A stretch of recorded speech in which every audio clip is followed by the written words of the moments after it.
On January's podcast, Foundation host Sarah Battersby welcomes guests Tych Cowdin from Communities and Schools of Chatham County, Ricky Hurtado from LatinexEd, and Adeja Cheek, current Foundation Scholarship Intern, to discuss learning during COVID, what's changed, and where are we going. Adeja is a Durham native and was a Game Plan College Teen Ambassador for the Emily Kay Center. She's currently at UNC Charlotte, class of 2024.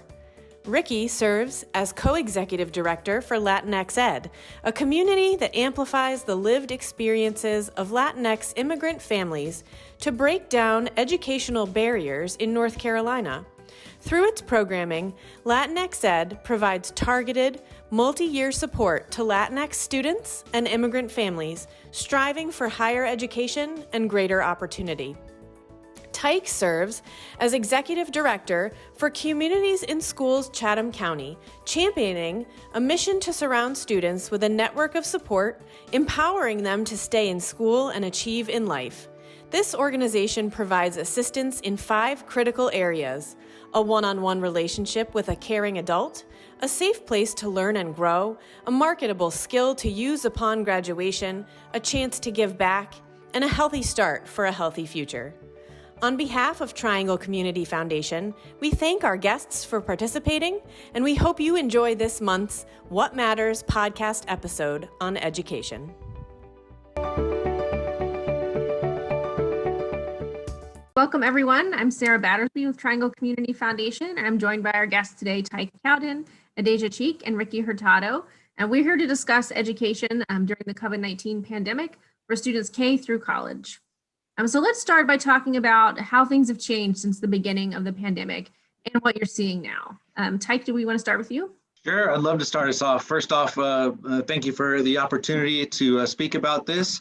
I love the work that we do out here in Chatham County. I'm happy to have the opportunity to share some insights with you that we've experienced over the last 9 months or so. So first off, I think of some challenges. And the first challenge I think of is basic needs not being met. And what the communities had to do to really try and come together to support families that don't have those access to basic needs, food, toiletries, access to mental health services. Particularly something that's really stood out for us out here in Siler City is access to technology, and particularly with our Latinx community, parent computer literacy, and the assumption that schools and our school systems have in that every parent knows how to go in and open an email and to navigate these applications that the teachers are using to be able to successfully get into their students' schoolwork and be able to help them. And so that's been something that's really stood out to us over these last 9 months. We have a particular student support specialist who's done a fantastic job of being able to work individually with parents to help overcome that barrier. However, it's very time consuming, and there's only a handful of folks that have the time and ability to make those connections. And so I see that as really being a area of growth. Another area in that same vein is parent engagement. Just in general, we're working at schools that lack like PTAs or parent advisory committees. And so that's something that we really focused on trying to build within the schools that we're working in, is to recruit parents to get engaged, to help assist them with understanding what engagement looks like, to see opportunities that they can share their voice. And so that parent voice is something that we've really been trying to build up within our network out here in Chatham County. Additionally, the challenge continues to be transportation. We live in a very large county, spread out 704 square miles here in Chatham. And so getting access to those resources that are available is very difficult, especially when you have parents, working hours during the day that doesn't give them access to be able to get to where they need to be at the times that those places are open. So transportation is a big one. Childcare at home. If you're working at your space and your kids are at home, who's responsible for making sure they're staying on schedule and being consistent, and especially when there's multiple schedules at play. Mental health is a big concern, particularly with our middle school and high school age students. Substance abuse because of that lack of connection. And so those are both areas that we're really focusing on. And then lastly, how can we make up for that learning loss that's been taking place with this disengagement from school, and what creative ways can we re-engage with those students with a lens on social emotional learning? And I'll share a little bit more about that as we move on. But those are the main things we're seeing right now out here in Chatham County. Ricky, tell us about the students that you work with. Yeah, of course. Thank you, Sarah, and thank you, Triangle Community Foundation, for getting us together to have this really important conversation. I lead LatinexEd, and through that work, we're working with Latinx students at the middle school and high school level, but particularly high school level. And through that work, we're seeing really how COVID-19 has impacted their day-to-day and week-to-week as they really struggle with balance. And what I mean by that is really thinking about how they operate now in this new brave world of isolation, but still with the same increasing responsibilities that they see in their life. We see many of our students in a period of time where their responsibilities are increasing as they think about becoming young adults and transitioning from high school to college. And so thinking about where many of our students find themselves in as children of immigrants, as children of essential workers, having newfound responsibilities at home on top of an already stressful semester, where they're thinking about their future and what they want to do as the next step of their post-secondary education. And so thinking about that balance and responsibility has always been tough, even pre-pandemic, but now you're really beginning to see students make different decisions in terms of perhaps they were going to move a little farther away from home at a good opportunity for something they want to pursue with their career, but are opting to stay closer to home at a local community college. We don't see anything wrong with that decision, of course, but it's certainly changing how they're making decisions about the next few years of their lives. We're hopeful that we can continue keeping a support system around them in order for them to be able to follow whatever pathway they had originally intended before the pandemic. And beyond all of this, of course, is really the mental health of our students. I think our students are learning very quickly that without the support of being able to just dip by the counselor's office or a teacher's office in between classes or at the beginning or end of the day, it makes sort of planning a lot of this future planning on top of your coursework really, really difficult. And so this social aspect to college going behavior is really being challenged right now, and something we're keeping a close eye on, because we know that FAFSA and application rates are dipping in certain parts of the country, and definitely among pockets of students. And so we're hopeful we can continue supporting them along this way. Awesome. And Adeja, as someone who started college during this whole time, I would love to hear from you, your experience, as well as the experience of the students that you know. Well, definitely morale has changed. I can talk at least from my experience. There have been times where I thought about not going to college, where I thought about even dropping out of college, just because of the changes that we're seeing in society right now. People are getting let off their jobs. People are, the class of 2020 that graduated from college, having trouble finding jobs. People having doubt in their own careers and their education. That's something that I've seen increase, at least from 2020. As well as the need for more support, especially with college students coming in from high school, not knowing what to do, now having a whole semester full of classes online, and with teachers that haven't probably taught online ever before. It's just everyone's trying to learn how to navigate and trying to find their place. That's what I've noticed. Seems to be really true across the board. I know even at work, we're all wrestling with how to do all these things online and learning new platforms we've never experienced. And at the foundation, we were able to open the Student Assistance Fund, which helps our scholarship recipients with non-tuition needs. And we saw a huge amount of students ask for assistance with food and housing mostly, but also transportation and technology, as we kind of mentioned.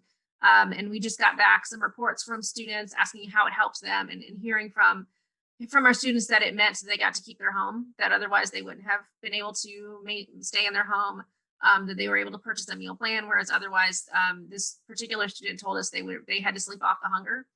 And so that we know that the students we work with have always faced these needs, but now they're really exacerbated. So that moves us into our next kind of section. We've talked about this a little bit, but what are the immediate needs that we're seeing, and especially how can people help? What can they help provide? Who can they donate to? And what do you see coming on the horizon in the next 6 months or so? Yeah, I would love to jump in here and continue this theme of economic insecurity and how that's impacting the academic learning of our students. Absolutely, everything both of you have just shared is true among our students as well. We work with first generation college students. They'll be the first in their family to go to college. And so both in the high school and college level, we're seeing our students really struggle with this idea of economic insecurity. And if their family is not secure economically, they're not either. And so even if they go off to college, I know this is the case for many of our students, are still looking for ways to chip in and contribute in their household. I know that was the case for me. I'm also a first generation college student. And when I was at Carolina, I part of my scholarship and stipend every month went home to my parents to help pay bills. And when we're enduring an economic crisis like the one we are right now, our students are absolutely thinking not just about themselves and their college classes, but also our mom and dad and brother and sister okay at home. And so that is on top of mind for everyone. So I'm really grateful for TCF for having a fund like that, because that is such a lifeline for so many of our students. I'd say the other thing that's an immediate need, and this was an immediate need before, during, and after, right? And it's just really the trust and accountability for our students.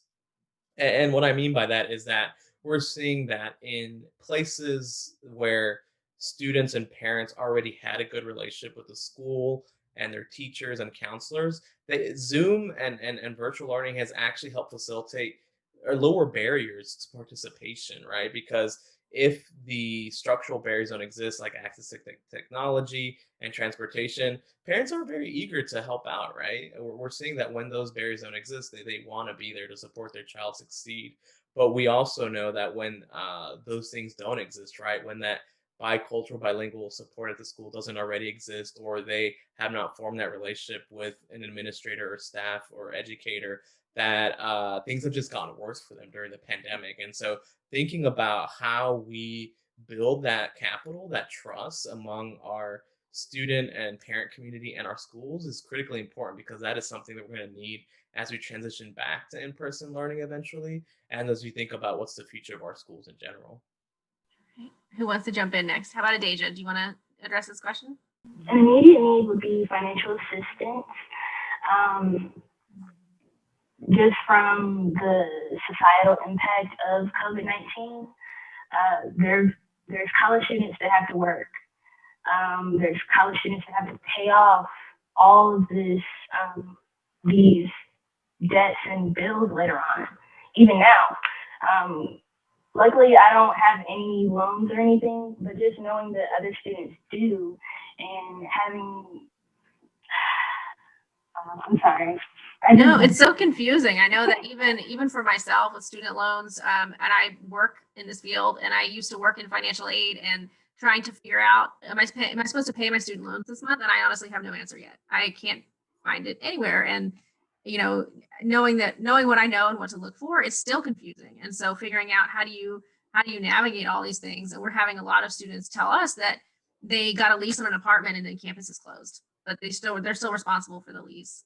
Or they moved off campus so they wouldn't put their elderly family members at risk, and now they're responsible for this lease when they could have lived at home previously. And how do they juggle those things? So it's super challenging. These are hard things to navigate, when you're 18 years old anyway, and now it's extra confusing. There's all these extra levels, and a lot of the supports you might have been able to go into an office and talk to someone, and those aren't there anymore. I think Adeja nailed it on the head. I was talking with my wife last night about just trying to imagine being in high school and graduating last year, and then just imagine trying to be in college this first year versus the experiences that I was fortunate enough to have, and just the confusion, like you said, and just the unknown, the uncertainty, and being fresh into college, and it would be very overwhelming. So I definitely empathize with students, what students are going through right now, and it's difficult to imagine. From an elementary level, middle school perspective, I'd say social emotional learning is everything right now. The importance of having quiet learning spaces. If you're in a very large household in terms of numbers of folks living in the house, and it's a small space, not everyone has an extra room with a learning environment that is quiet and secure. And so really trying to imagine what equity looks like and what the difference between students' experiences while they're working from home is. And then again, back to that focus on social emotional learning. A child can't learn if their whole self isn't taken care of. So if they're not getting the right nutrition that they need, if they're not getting the correct exercise and physical play, if they're not connected, they don't have good developmental relationships, well, then they're not going to learn to their best, to their fullest capacity and reach their full potential. And so I really feel that it's critical that as we re-enter school or stay virtual, that schools really dig deep into understanding students' social emotional needs, and whether that mean increasing teachers' competence with regard to what social emotional learning is, or cultural competency. It's a wide range of needs, certainly. In addition to that, I'd say as a society, we need to better understand what role we want schools to play.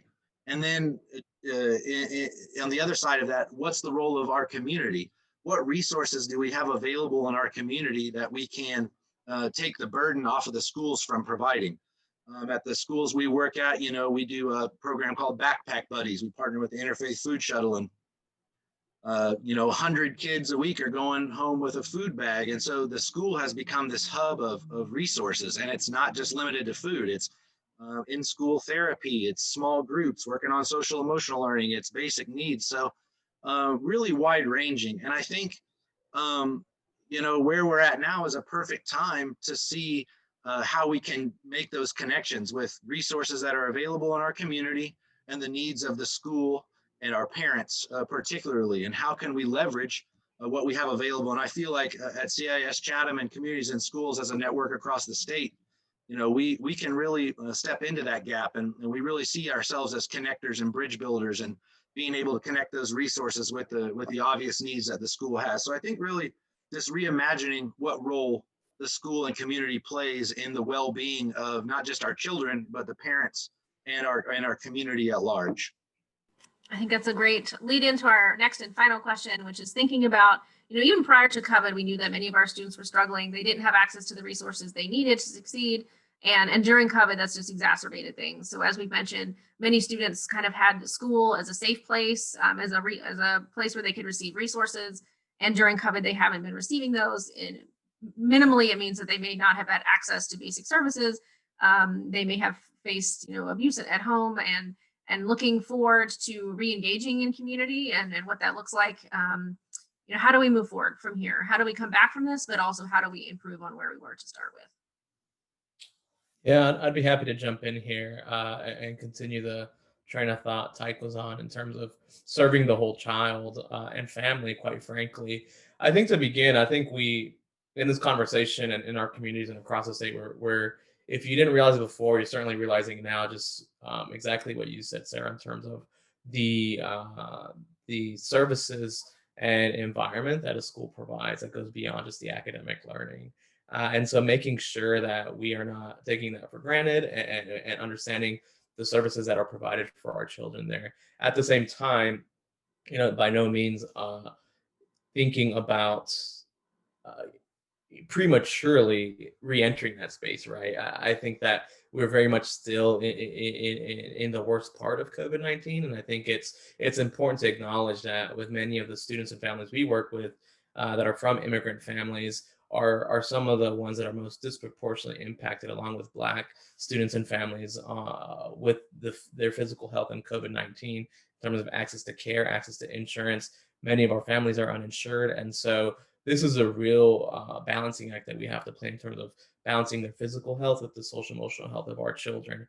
And so when you're faced with such challenges, I think it's really important to acknowledge the necessary step that we needed to take to go virtual, but at the same time acknowledging why it's so important to think about the transition back to our schools, right? And so I think that's where we begin to think about really making sure that turning this around for us means not just going back to business as usual, right? Because there's nothing usual about coming back from a pandemic. I think this is a collective trauma that our communities have suffered. And I think we need to acknowledge that. I think that no family has escaped COVID-19. We've all experienced it slightly differently, but we've all been impacted by this pandemic. And so when we are fortunate enough to go back in a safe way, I hope that we collectively really focus on the whole needs of the child and think about what does it mean for us to acknowledge and really understand that learning is a collective pursuit. And when children are happy and healthy, they will also learn in their school environment, and really putting the onus on that as opposed to everything else we think about when we think about school, when we think about the standardized testing, when we think about college access and the milestones that we typically have to hit. We will reach those collectively, but we need to make sure our children are healthy to make sure they succeed. And Adeja, I'm interested in hearing from you as you think about, what it looks like if you were to be able to return to campus. What would you need? What would really be helpful for you when you get there? I think that's, having worked in higher ed, I think sometimes we get used to business as usual. We get used to, okay, the freshmen are coming in, we're going to give them these services. When they graduate, we're going to give them these services. But just thinking about working with students, you've been in school almost a whole year and you've never, had on campus courses. So what would you need to be successful? What are you looking for? I would need just reassurance,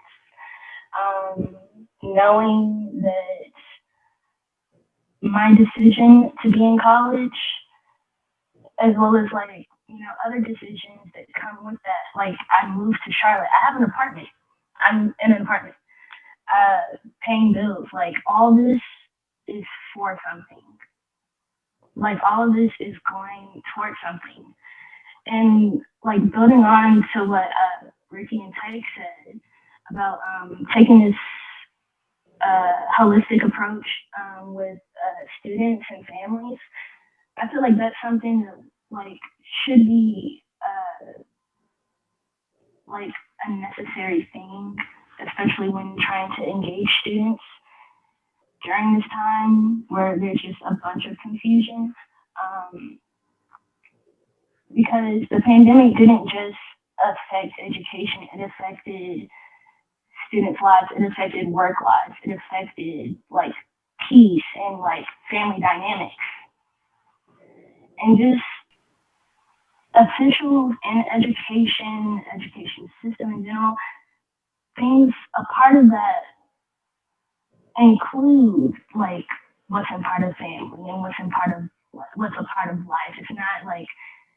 It's not tangible stuff that you can just fix. It's stuff in society that we've seen before the pandemic, during the pandemic. 2020 wasn't just COVID-19. It was Black Lives Matter movements. It was seeing crazy things happening all over the world. And it's just, for me to be successful, I need to know that the world is going to be okay.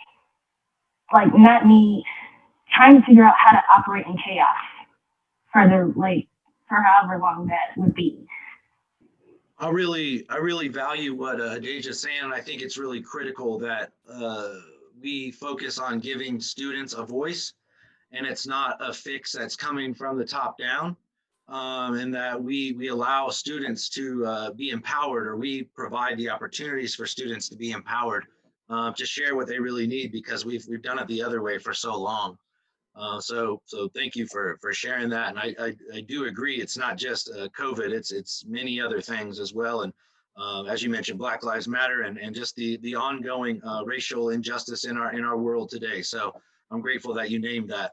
I would say from our perspective, again, just that focus on social emotional learning as we get back into the building. If not, find out virtual ways to connect with students. to make sure they're getting that social emotional aspect of their learning, and that's at the foundation, and not it's a must have, and not it's an add-on. It's a must have. Additionally, I think it's critical that we create additional windows and mirrors for students to see themselves being successful, and give them examples of people that look like them, that talk like them, that have come up the same way they have, that are now finding success.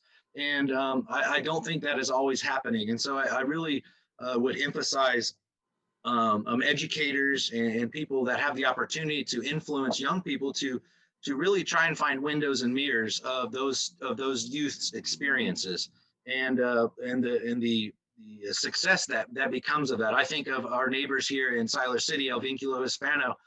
They have a high school group, Orgullo Latinx Pride, and their high school group, they've just got about 5 kids off to college, and they've really created a sense of family over there.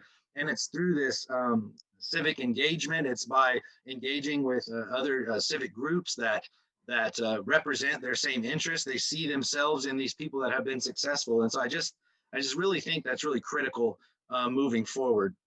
And also, lastly, just continuing to see things with an equity lens. Not everyone needs the same thing. Some need more, some need less, and really to understand what equity is, and whether that's education for teachers, our community, just to keep that at the front and center. Lastly, I think mentorship, along with windows and mirrors, is a big thing. Let's cultivate leaders that can become mentors to our young people, whether that's peer-to-peer mentorship, whether that's adult to youth mentorship. Just cultivating those environments that people can share their experiences, to develop that resilience that it's going to take to get through these really challenging times. And like I said, I'm just grateful to hear Adeja's voice, and to hear that, despite the challenges that we are working through this, and we really want to do everything we can to support these young people that are going through a trauma. But on the other end, there is hope that through this trauma, we can develop this resilience that will make us all, unstoppable going forward. So that's my hope. Absolutely. And Adeja, I really appreciate your point as well about reminding students that what they do matters. So we work with about 300 scholarship recipients at any given point, and we did create a GPA waiver during COVID because we knew that worrying about meeting your scholarship GPA is not really what you should be focusing on right now, and then just staying in school is achieving enough. But that does make me think that we need to reach out to our students and remind them that what they're doing is important. And if they have to take time away, it's okay. We are here. Their scholarship will wait for them, and what they're doing matters. So I really appreciate all of your input, and look forward to moving forward into this unknown space. But I hope that it can be better than where we were before, and meet all of our students' needs as well as hear their voices. So thank you all so much for joining me today, and I look forward to seeing you on the next episode of What Matters, the podcast. We invite you to visit the websites listed on the screen if you are interested in learning more about and supporting the work Ricky and Tych are doing in our region. Want to join us in collectively supporting students in the Triangle? Visit our website to learn more about our Fund for the Triangle and become a catalyst for change today.